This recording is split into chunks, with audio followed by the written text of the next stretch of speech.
নাগপুর হিংসায় উঠে এলো বাংলাদেশের যোগ। নাগপুর পুলিশের সাইবার সেল জানিয়েছে তাদের তদন্তে একটি ফেসবুক অ্যাকাউন্টের হদিশ মিলেছে। সেটি বাংলাদেশ থেকে ব্যবহার করা হয়েছিল এবং সেই ফেসবুক অ্যাকাউন্ট থেকে হিংসার উস্কানি দেওয়া হয়েছিল। তবে ধীরে ধীরে পরিস্থিতি স্বাভাবিক হচ্ছে। বেশ কিছু জায়গা থেকে কারফিউ সরিয়েও নেওয়া হয়েছে। कपिल नगर और नंदनवन इनमें से कर्फ्यू हटाया गया है पूरी तरह से। और इसके अलावा जो कुछ पुलिस स्टेशन हैं जिसमें जो मैं आपको नाम देना चाहता हूँ, हमारे जोन 3 में लक्कड़गंज, पांचपोली और शांतिनगर, परिमंडल जोन 4 में सक्करधरा, इमामबाड़ा और जोन 5 में यशोधरा नगर, यहाँ पे संचार बंदी में 2 घंटे की छूट दी गई है।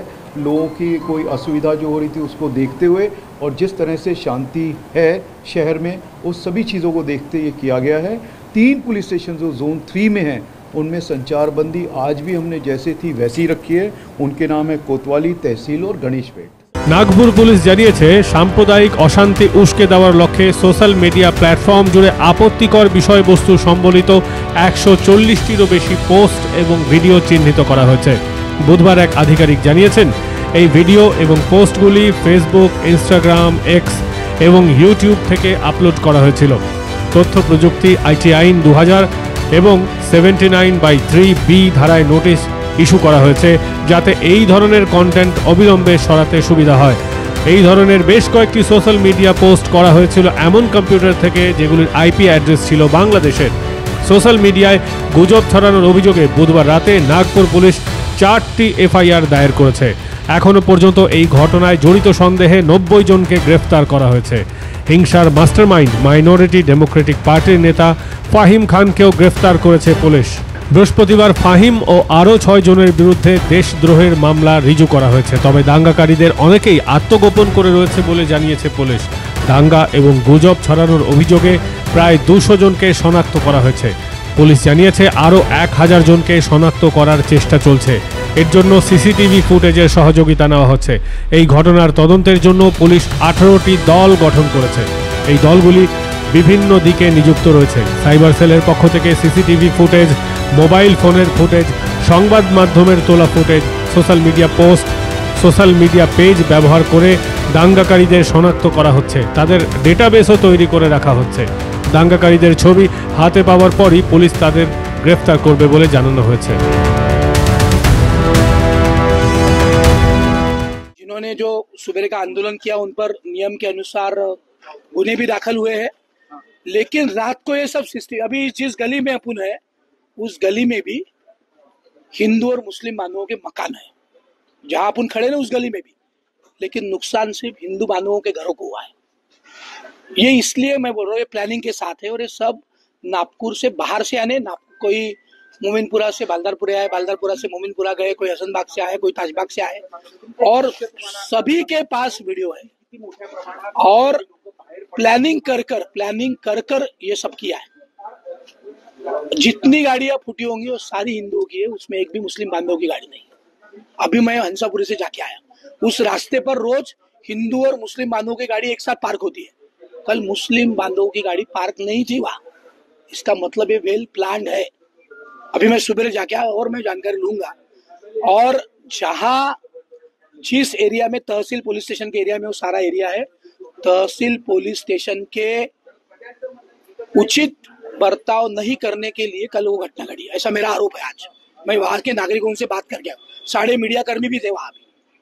यानी महिलाओं को गाली गुप्तार, सीसीटीवी फोड़ना, 3रे फ्लोर तक पत्थर मारना, हिंदुओं की गाड़ी जलाना, हिंदुओं की दुकान जलाना, हिंदुओं का दवाखाना जलाना, ये सब वहां हुआ है। প্রসঙ্গত ঔরঙ্গজেবের সমাধি সরানোর দাবিতে 17 মার্চ নাগপুরের মহল এলাকায় বিক্ষোভ আয়োজন করা হয়েছিল। সেখানে একটি ধর্মগ্রন্থের অবমাননা করা হয়েছে বলে গুজব ছড়ায়। এমনকি একটি মাজার থেকে তার চাদরও পুড়িয়ে দেওয়া হয়েছে বলে অভিযোগ ছড়ায়। এই গুজবকে কেন্দ্র করেই নাগপুরের বিভিন্ন এলাকায় সাম্প্রদায়িক সংঘর্ষের সূত্রপাত ঘটে। পুলিশ সহ 30 জনের বেশি মানুষ আহত হন। গোটা ঘটনা পরিকল্পনা মাফিকভাবে ঘটানো হয়েছিল বলে দাবি করেছেন বিজেপি বিধায়ক প্রবীণ দাতকে। हमारे 2 डीसीपी यहाँ पर एडमिट है। जो कदम डीसीपी है उनको ज्यादा गंभीर जरा गंभीर दुखापत है, जिसमें कुल्हाड़ी से मारा गया है और शायद वो थोड़ा सा भी और कुछ होता तो शायद जान को खतरा हो सकता था डीसीपी कदम के।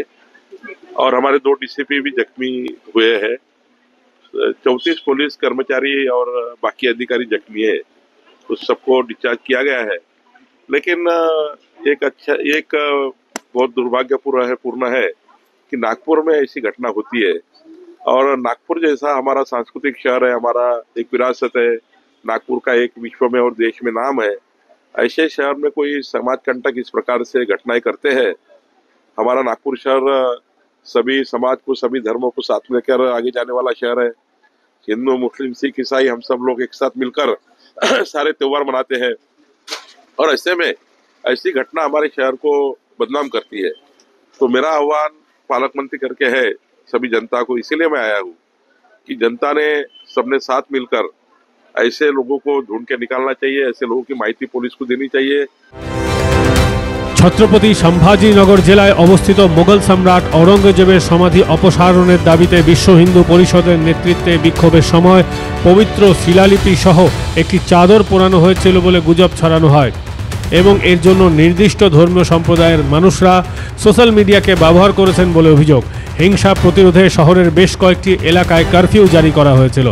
প্রসঙ্গত এই ঘটনা সামাল দিয়ে আহত হয়েছেন 3 ডেপুটি পুলিশ কমিশনার সহ বহু পুলিশ ও মহিলা আধিকারিক। তাদের পাশে দাঁড়িয়েছেন মহারাষ্ট্রের রাজ্য বিজেপি সভাপতি চন্দ্রশেখর বাবাকুলে। মাধ্যম ব্যুরো রিপোর্ট।